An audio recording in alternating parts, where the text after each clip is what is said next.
হরি বল। জয় শ্রীকৃষ্ণের নামে positive vibes চলে এসছে আবার একটি সুন্দর ছোট্ট পৌরাণিক কাহিনী নিয়ে বিষ্ণু পুরাণ থেকে। কাহিনীটির নাম পরঞ্জয়ের কাহিনী। একবার পূর্বকালে ত্রেতা যুগে প্রচুর যুদ্ধ বাধে, মানে তুমুল যুদ্ধ বাধে দেবতা এবং অসুরদের মধ্যে। দেবতারা যেহেতু অমর, তো তারা বারবারই যুদ্ধে হেরে যাচ্ছে, কিন্তু তারা তো প্রাণ ত্যাগ করবেন না, কিন্তু বারবার যুদ্ধে হেরে যাচ্ছে এবং স্বর্গরাজ্য থেকে বিতাড়িত হচ্ছে। তখন ওরা গিয়ে শ্রী বিষ্ণুর শরণাপন্ন হয়। শ্রী বিষ্ণুর শরণাপন্ন হয়ে শ্রী বিষ্ণুর ধ্যান করেন। শ্রী বিষ্ণু তখন তাদেরকে সাক্ষাৎ দিয়ে বলেন এবং তাদের ধ্যানে প্রসন্ন হয়ে বলেন যে তোমরা এক কাজ করো, বারবারই তোমরা হেরে যাচ্ছ, তোমরা মর্তে ভিক্ষুকী রাজার পুত্র পরঞ্জয়ের কাছে যাও। পরঞ্জয় যদি তোমাদের হয়ে যুদ্ধ করে তবেই তোমরা যুদ্ধে জয়ী হবে এবং পরঞ্জয়ের মধ্যে আমার অংশ মিশে আমি সেই যুদ্ধ করব, কিন্তু পরঞ্জয়কে যুদ্ধটা করতে হবে। কীরকম দেখুন, মানে আমাদের সব কিছু আমরা বলি না, আমাদের লাইফটা পুরো স্ক্রিপ্ট করা, সুতরাং কোথায় কি ঘটবে না ঘটবে সব এরকম।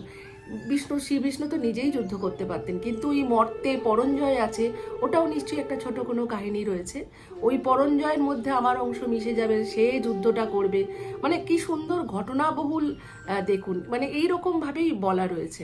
তো যাই হোক, এবার দেবতারা গেল মর্তে পরঞ্জয়ের কাছে।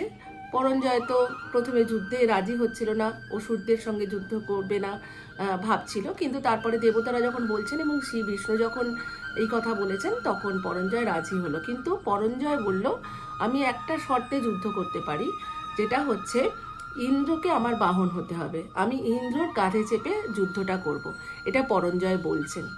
কিন্তু এই কথায় আবার দেবতারা প্রচণ্ড অপমানিত বোধ হচ্ছে, তাদের তো মানে ভীষণই অভিমানী বা অহংকারী তারা। হ্যাঁ, তো তারা এতে তাদের ভীষণ লেগে যাচ্ছে।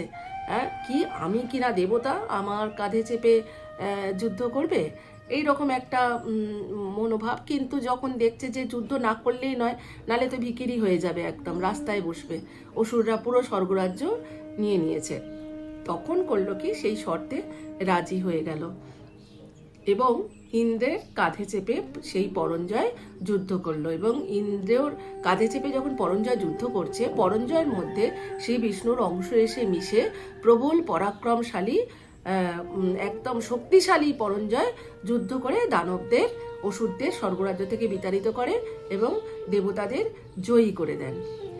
এই যে ইন্দ্রের কাঁধে চেপে যেহেতু যুদ্ধ করেছিল, সেই জন্য পরঞ্জয়ের এক নাম হচ্ছে কুৎস্থ। কি সুন্দর না গল্পটা, কত ছোট ছোট কাহিনী আমরা জানি না। আমাদের ভারতবর্ষের প্রতিটি কোনায় কোনায় প্রতিটি ভগবানের লীলা কাহিনী রয়েছে। এইসব পৌরাণিক কাহিনী আমরা সত্যি পুরাণ না পড়লে জানতাম না। শ্রীমদ্ ভাগবত গীতা পড়ে তো, ভাগবত গীতা তো আমাদের জীবনের একটা কি বলবো কন্ট্রোলার। হ্যাঁ, মানে আমরা আমাদের জীবনের ম্যানুয়াল বলতে পারেন। মানে সব কিছু যদি টিভির একটা ম্যানুয়াল থাকে, প্রত্যেকটা জিনিসের একটা ম্যানুয়াল থাকে না, আমাদের জীবনেরও একটা ম্যানুয়াল হচ্ছে শ্রীমদ্ ভগবত গীতা। ভগবত গীতা যে পড়েছে বা যে তার সার কথাটা বুঝতে পেরেছে, সে কখনো বিশৃঙ্খলভাবে জীবনযাপন করবে না, তার রাস্তা ভীষণ সহজ সরল হবে একদম। আর ভগবত গীতাই পথ দেখাবে। আমি নিজের জীবন দিয়েই প্রমাণ পেয়েছি। আমার তো মানে আমাকে ভীষণ শক্তি দেয় একদম। তো যাই হোক, এরকম ছোট ছোট গল্প নিয়ে আমি আবারও আসবো।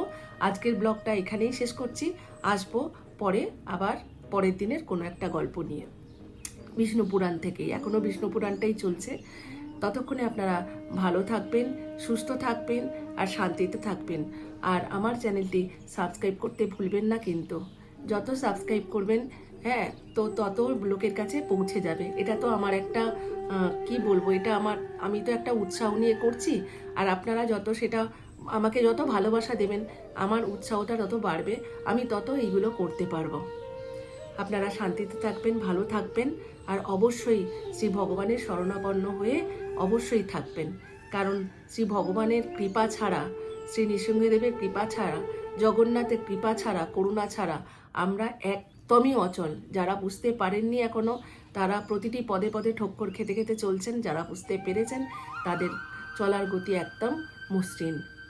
তাই আজকের মতন শেষ করলাম। হরে কৃষ্ণা।